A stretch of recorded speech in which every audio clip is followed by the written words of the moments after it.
Time now for sports on 104.7 The Cave. Here's Ned Reynolds.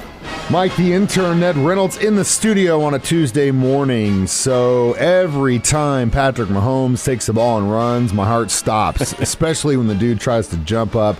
After a kind of a crazy running play, he got off the field limping a little bit. Sometimes he does that, but do we have any cause for concern there? I don't think so. Both the quarterback and his coach, Andy Reid, said yesterday he suffered a bit of a foot dinger, but he's fine. He's ready to play. Nothing as serious as that one in his rookie year out in Denver. Remember when he dislocated his kneecap? Yes, I do remember that. And it was down in his calf muscle. And, of course, the injury looks a whole lot more fearsome than it really is, because that's not to say that I'm not making light of it, but when he had that, I think the orthopedic guys and the big lineman from Canada who was out there. Oh, Duvernay-Tardif. Yeah, they both said he can get that repaired. It's the relocation of it, and then you isolate it for a while and it gets back into place. But the fact of the matter remains, you don't want that to happen too often. And I'm sure there were fears this time that don't jump. The fact is that it was just a foot dinger, and he's going to be okay. Yeah, I know, man. Every time, though, he takes off with that ball, I'm like, come on. I'll take the L then over losing you for the next 4 weeks.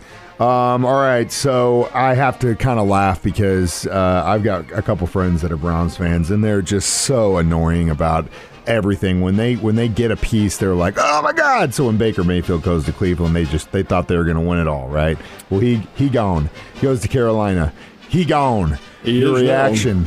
Well, I'm a little bit puzzled by it, but by the same token, Carolina's not going anywhere, and they feel like Mayfield is not their answer. And interesting you mentioned that about the Cleveland Browns, because look at all the commercial gigs he got while he was there. It was like he was the best quarterback in the league. Time and every time you turned it on, there he was doing something. But the fact of the matter remains, he has not been able to get it done. And Carolina, losing with Baker Mayfield, said, hey, come on, guys. We're spending a lot of money here. Let's see if we can do something a little better. And they have something that has proven to be a little bit better, and that's a kid named P.J. Walker, who has come in and handled the job very well. P.J. Walker is a Temple guy and played in the rival XFL a couple of years ago and did well. He got some looks from the NFL. Said, hey, this guy's been flying under the radar. So he apparently is now going to handle the job for the Carolina Panthers. Don't feel badly for Mayfield. He won't be out of work very long. There are a couple of teams that need QBs real quickly, like the 49ers and the Jaguars, and there are others looming around who want somebody who can help them, and he might be able to, but not going to be with Carolina. No, it ain't going to be, and for that amount of money, it probably ain't going to be. I don't know. We'll see. Yeah, it's just crazy how at least the advertisers latched onto him, and he was in as many commercials as Mahomes was and hadn't done anything. But you know what? Some people can talk and sell soap, and some can't. All right. Speaking of selling soap, Tom Brady has got to be one of the luckiest SOBs in the league of all time. I just can't make this stuff up. They're getting their butt kicked all night, and then right at the last minute, boom, Bucks win. Pulls them out. I just don't know how the hell he does it, man. It's just crazy. His game is short. It's a short-term game that won't succeed during the course of the action. But when teams go into prevent or whatever it is the Saints were trying to do on defense, hey, Brady can be awfully tough. Chiefs know that. Heck, he's beaten them many times with that 2-minute offense, 3-minute. In this case, he's behind 16-3 with about 7 minutes to go in the game. Gets him down and scores on a touchdown pass, and that's very good. That makes it 16-10. Well, they're getting down to the final minutes of the game, and the Saints don't do a very good job of protecting the ball at all. Tampa Bay gets it back, and that's all Tom Brady needed. He dinked and dunked and hit key passes down the stretch, played the clock perfectly. I've got to give him credit for that. The old guy can get it done. He's 45 years old, come on. And fired that touchdown pass with 3 seconds to go in the game.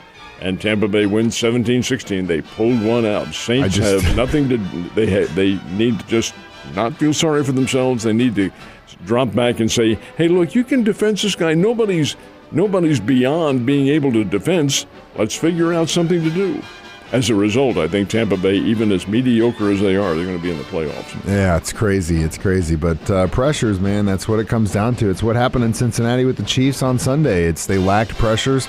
Part of me thinks they should have probably sat Clark because he was dealing with an illness. He went out there and fought, and that's great, and I think it's awesome. But if he wasn't feeling up to it, we had literally very little pressures against that quarterback. And when you do that, especially short game quarterbacks like that, they can dice you apart. Well, keep in mind now that when you're dealing in a situation like that, their parts are not interchangeable. No. These guys are really, really good athletes. That's true. And in the case of Burrow, he can get things done. He did it at LSU. He's doing it with the Cincinnati Bengals. This guy has an innate sense of avoiding pressure and playing very well. So it isn't so much that the Chiefs weren't able to, it's that Burrow was able to escape it and get some good blocking. Football. Let's talk baseball. Winter meetings are underway, and a pair of available free agents have been signed. Where are they going? Have been. One goes to Philadelphia. The other goes to Philadelphia's rival, the New York Mets. And this is a big deal, especially like Philadelphia's deal. They needed a shortstop, and there was one available, very expensive, but there was one available nonetheless. Trey Turner. Trey Turner goes from the Los Angeles Dodgers to the Phillies, 11-year contract at $300 million. Turner is an outstanding all-star shortstop, outstanding all-star shortstop, and now he is being teamed with his old Washington Nationals buddy Bryce Harper. So this is really coming together now for Philadelphia. This is going to be a big help to them. Not that they need all that much help, but Turner will solidify that infield. The other one is Justin Verlander. He's the American League Cy Young Award winner, turns 40, but he signed with the New York Mets for $86 million over 2 years. That's more than $40 million per year. If Verlander can achieve what he did with the Houston Astros, and that's win another Cy Young, heck, he was 18-4 last year, that'll be a big help to New York. But teamed up with Max Scherzer, Justin Verlander, you've got the old-timers, but you also have a tremendous pitching staff. Well, we'll see how that works out. It's always exciting. See what new jerseys you can buy for your favorite baseball team at this time of the year, at least if they can get them out quick enough. All right, college basketball is rolling. Who is the new number one team in all of college basketball? Houston University Cougars, and they aren't new. They've been up there now for several weeks, and they are good, folks. This is a ball club that's come on. They're very well coached. Of course, I've always liked the way the Cougars have operated their program. What's interesting about it is their most recent game was Sunday, and they won, they being Houston, by 5 points. They beat St. Mary's by 5. Who do the Bears play on Wednesday night? St. Mary's, out in California. Uh-oh, watch out here. St. Mary's always has a really solid team. They're in the same conference with Gonzaga, and they always finish second to Gonzaga.